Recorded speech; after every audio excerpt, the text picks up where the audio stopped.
নমস্কার বন্ধুরা, welcome back to my channel. আর আশা করছি আপনারা সকলে খুব ভালো আছেন, সুস্থ আছেন, সাথে আমিও ভালো আছি।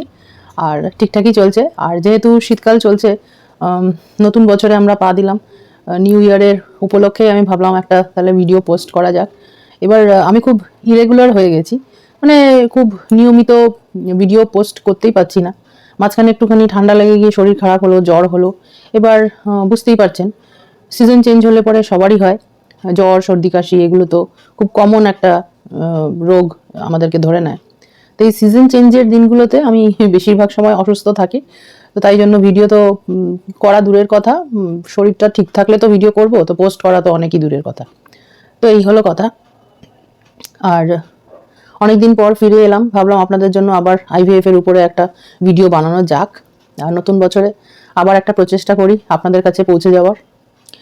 তো আজকের টপিকটা কোনো কি বিষয়ে বলবো সেটা আমি বুঝতে পারছি না, কিন্তু মানে ভেবেছিলাম যে একটা কিছু টপিকের উপরে তো ভিডিও বানাতে হবে বা বানাবো, কিন্তু আমি ভিডিওটা বানিয়েছি অ্যাকচুয়ালি ইয়ের উপরে। মানে যেহেতু আমি যখন আমি আমার চ্যানেল শুরু করেছিলাম তখন ঠিক করেছিলাম আমি পুরোটা সম্পূর্ণ আইভিএফ এর উপরে দিয়েই বানাবো। মানে আমার আইভিএফ করা হয়েছে 3বার, এবং 3বারই আমার আনসাকসেসফুল আইভিএফ হয়েছে। তো প্রতিবারই একটা আশা নিয়ে এগোতাম, কিন্তু আশাটা পূর্ণ হতো না। তো তাই জন্য ভাবলাম যে 3টে ফেলিওর হলো আমার আইভিএফ। তো এইটার উপরে অনেকেরই হয়তো আইভিএফ এর সম্বন্ধে অভিজ্ঞতা নেই বা নতুন নতুন শুরু করেছে, তাদের জন্য এই ভিডিওটা খুব ইনফরমেটিভ হতে পারে। তাই আমি ভাবলাম যে এইটার উপর একটা ভিডিও বানানো যাক। তো সেটাই মাথায় রেখে আমি এই চ্যানেলটা খুলেছিলাম। তো এখন হচ্ছে আজকে যে টপিকটা, সেটা হচ্ছে অনেকে আমাকে জিজ্ঞেস করেছে যে আমার কটা এমব্রিও হয়েছিল। মানে আমার যখন আইভিএফ করা হলো তখন আমার কটা এমব্রিও তৈরি হয়েছিল।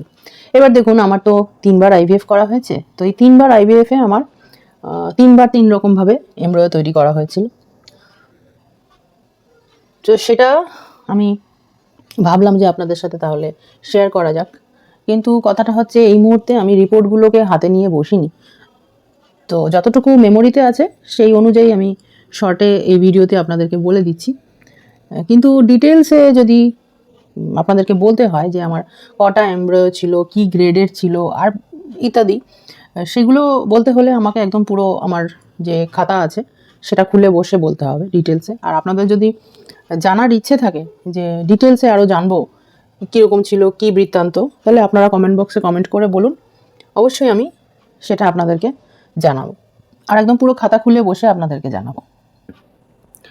প্রথম যে আইভিএফটা আমার হলো, সেইবারে আমার তো স্বাভাবিক, বুঝতেই পারছেন, ফার্স্ট টাইম আইভিএফ। খুব একটা আশা নিয়ে নেমেছিলাম যে সাকসেস তো হবই হব, কারণ তখন পর্যন্ত তো কোনো আইডিয়াই ছিল না যে এই আইভিএফটা হচ্ছে একেবারে পুরো লাকের একটা খেলা।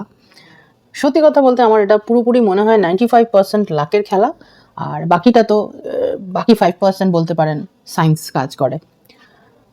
তো প্রথমবার আমার এমব্রিওগুলো যখন তৈরি হলো তখন খুব একটা মানে আশা নিয়েছিলাম, একটা প্রচণ্ড হোপ নিয়েছিলাম যে আমার হয়ে যাবে, কিন্তু হলো না। দ্বিতীয়বারও যখন এমব্রিও তৈরি করা হলো তখনও আমার হোপ নিয়ে এগোলাম যে আমার হয়ে যাবে, কিন্তু হলো না। তৃতীয়বার আমি একটা ডিফারেন্ট টেকনিক ইউজ করলাম, কিন্তু তখনও আমার সেইবারেও ফেলিয়ার হলো। সব কিছুই আপনাদের সাথে শেয়ার করে নেব, কিন্তু ডিটেইলে জানতে হলে আপনাদেরকে আমার কমেন্ট বক্সে কমেন্ট করতে হবে যে আপনারা কি জানতে চান, কতটা কি জানতে চান।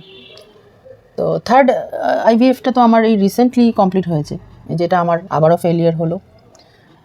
তো সেটাতে আমার 6টা এমব্রিও তৈরি হয়েছিল, এবং 6টা কী গ্রেডের সেটা আপনারা কমেন্ট বক্সে কমেন্ট করলেই আমি জানাবো, কারণ আমি বুঝতে পারছি না ভিডিওসগুলো আদৌ কেউ দেখছে কি দেখছে না। হ্যাঁ, 2-1জন দেখে, 2-1জন কেন বলবো, 4-5জন তো ডেফিনেটলি দেখে ভিডিও, সেটা আমি বুঝতে পারি, কারণ ওনারা কমেন্ট করে আমার কমেন্ট বক্সে। একজন তো কমেন্ট করেইছেন যে আমার দিদি আপনার এমব্রিও কয়টা হয়েছিল। তো সেই জন্য আমি ভাবলাম যে নতুন বছরে তাহলে সেটার উপরে একটা ভিডিও আমি পোস্ট করে দিই, তাহলে ওনার মানে প্রশ্নের জবাবটা হয়ে যাবে। তো আপনার জন্য বিশেষ করে আমি ভিডিওটা বানিয়ে দিলাম। আর আপনি যে প্রশ্নটা আমাকে করেছেন যে আপনার কটা এমব্রয়ো হয়েছিল, তো সেইটার উত্তরে জানালাম আপনাকে যে আমার 6টা এমব্রয়ো হয়েছিল। এবং আরও ডিটেলসে যদি জানতে চান তাহলে ডেফিনেটলি আপনি বা আরও যারা ভিউয়ার্সরা রয়েছে আমার, সবাই একটু কমেন্ট বক্সে কমেন্ট করুন যে আপনারা আরও ডিটেইলড ভিডিও চান কি না, আরও ডিটেলসে, তাহলে ডেফিনেটলি আমি সেটার দেবো, আপনাদেরকে উত্তর দেবো। তো আর একটা হচ্ছে, আমি খুব প্রচণ্ড ইউটিউব দেখতে ভালোবাসি, যার জন্য ইউটিউব দেখতে দেখতে এত ফলো করতে করতে মানে স্ক্রিন টাইম আমার এত বেশি ইউটিউবের উপর যে আমি ওই করতে করতে নিজের একটা চ্যানেলই খুলে ফেললাম আলটিমেটলি। কারণ অন্যটা দেখতে দেখতে মনে হয় যে না, আমারও তো জীবনের কিছু অভিজ্ঞতা আছে, তো সেগুলো আমিও তাহলে শেয়ার করি সবার সাথে। তাহলে কি হয়, মানে একজনের অভিজ্ঞতার থ্রুতে আরও কয়েকজন মানুষের কিছু অভিজ্ঞতা জানা হয়, মানে ইয়ে বাড়ে, নলেজ বাড়ে। তো ডেফিনেটলি নলেজ হচ্ছে এমন একটা জিনিস যেটা সবার সাথে শেয়ার করা উচিত, আমার এটা মনে হয়। এবং আমি যথেষ্ট চেষ্টা করি আমার যতটুকু জীবনের যেটুকু নলেজ বা জ্ঞান আমি অর্জন করেছি সেটা আমি সবার সাথে শেয়ার করি। তো তাই জন্যই ভাবলাম যে আমি আমার একটা চ্যানেল খুলে সেখানে আমি আমার আইভিএফ এর পুরো জার্নিটা আপনাদের কাছে এক্সপ্লেন করব। রিসেন্টলি একটা চ্যানেলকে আমি ফলো করি, সেটা হচ্ছে জীবনের আকাশ ব্লগস। হ্যাঁ, এরকমই কিছু একটা নাম, জীবনের আকাশ ব্লগস।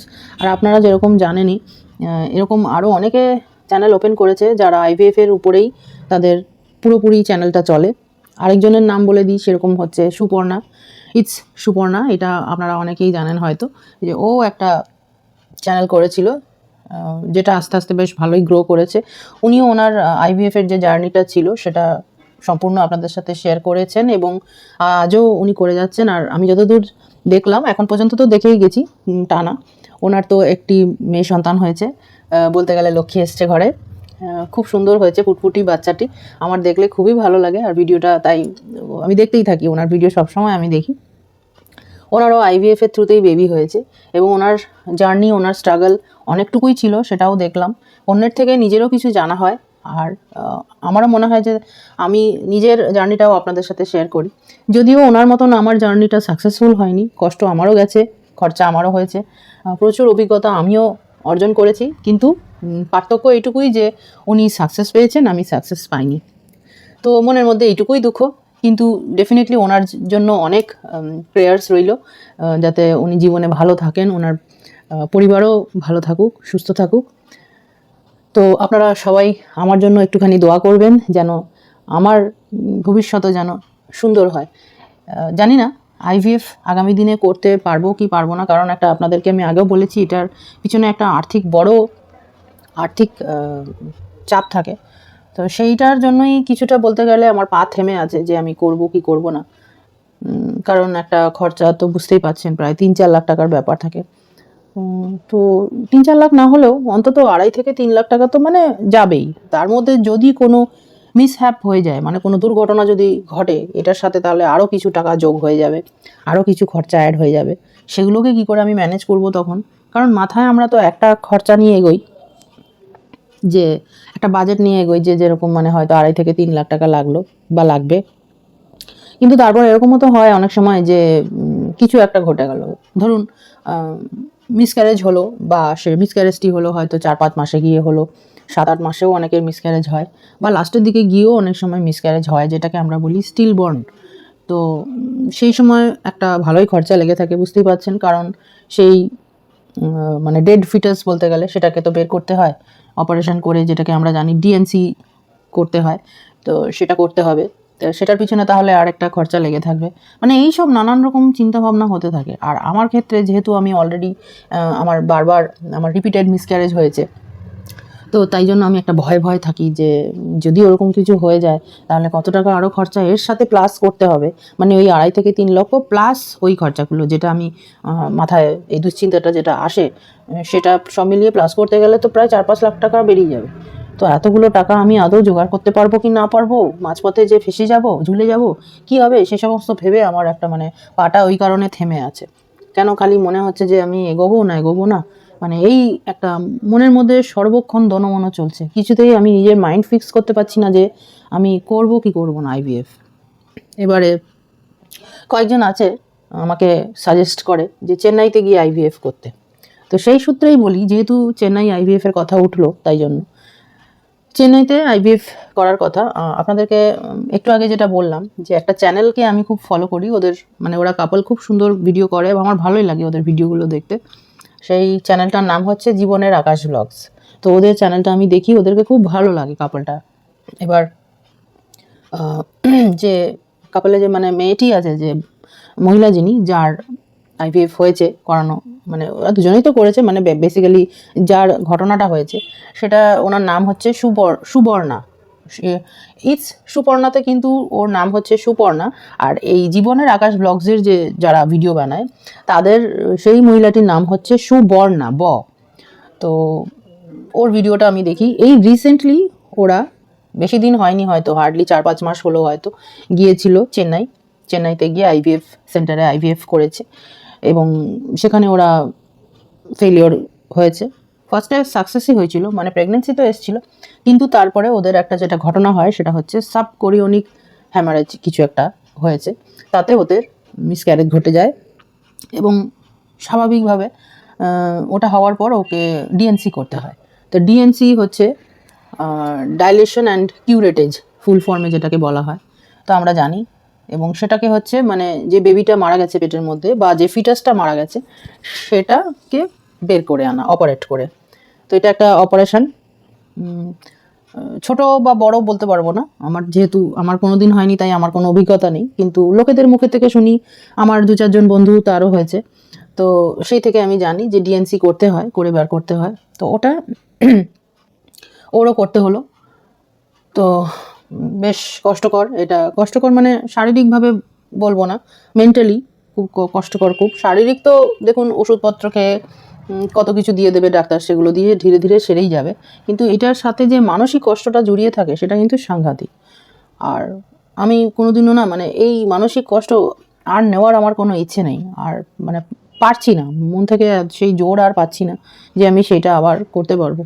তার উপরে বুঝতে পারছেন, আমার তো এখন অনেকটুকু বয়স হয়ে গেছে, আপনাদেরকে যেরকম জানিয়েছি আমি 40+ হয়ে গেছি। তো এখন এই বয়সে এসে এতটা মানসিক কষ্ট আর শারীরিক যন্ত্রণা, এটা আমি নিতে পারবো কিনা এই বয়সে এসে আমার খুব মানে মনে হয় আমি পারবো না। তো তাই জন্য আরও যেন মানে নিতে করতে ইচ্ছে করে না, এই জন্য আইভিএফটা আরও এগোতে ইচ্ছে করে না। তো এই হলো আপাতত আমার মানসিক পরিস্থিতি, যেটা আপনাদের সাথে আমি তুলে ধরলাম, শেয়ার করলাম। আজকের জন্য ভিডিওটা তাহলে এতটুকুই রাখবো, নালে অনেক বড় ভিডিও হয়ে যাবে, আপনারাও বোর হয়ে যাবেন। চেষ্টা করব সপ্তাহে মাঝে মাঝে একটা করে ভিডিও দেওয়া, বা সপ্তাহে 2টো করে। আপনারা যদি কমেন্ট বক্সে লেখেন যে হ্যাঁ আপনারা আরও আমার কিছু ভিডিও চান, তাহলেই আমি ভিডিও বানাবো, নালে ভিডিও বানানোর কোনো ইচ্ছেই হয় না সত্যি কথা বলতে। যদি কেউ দেখেই না তাহলে আমি ভিডিও বানিয়ে কী করব? তো পুরো ব্যাপারটা একটা বোকা বোকা মনে হয় আমার কাছে। তো ভিউজ নেই যখন, আর দেখে কি বানিয়ে কি করব? তো যাই হোক, আপনারা সকলে খুব ভালো থাকবেন, সুস্থ থাকবেন। আর সবাই নতুন বছরে নতুন করে স্বপ্ন দেখুন, জীবনটাকে সুন্দর করে সাজান। আর যারা আগামী দিনে আইভিএফ করার কথা চিন্তা করছেন তাদের জন্য শুভেচ্ছা রইল। আপনাদের জার্নি, আইভিএফের জার্নি যেন সুন্দর হয়, সাকসেসফুল হয়, এবং কোলে যেন একটি সন্তান আপনাদের ডেফিনেটলি আসুক, সেটাই প্রার্থনা করব। আর কি আজকে তাহলে ভিডিওটা এখানেই শেষ করছি। এখানেই সবাই খুব ভালো থাকবেন, সুস্থ থাকবেন। দেখা হচ্ছে পরের একটি ব্লগে, নতুন একটা কোনো টপিক নিয়ে চলে আসবো আমি। আজকের জন্য বিদায় নিচ্ছি, নমস্কার।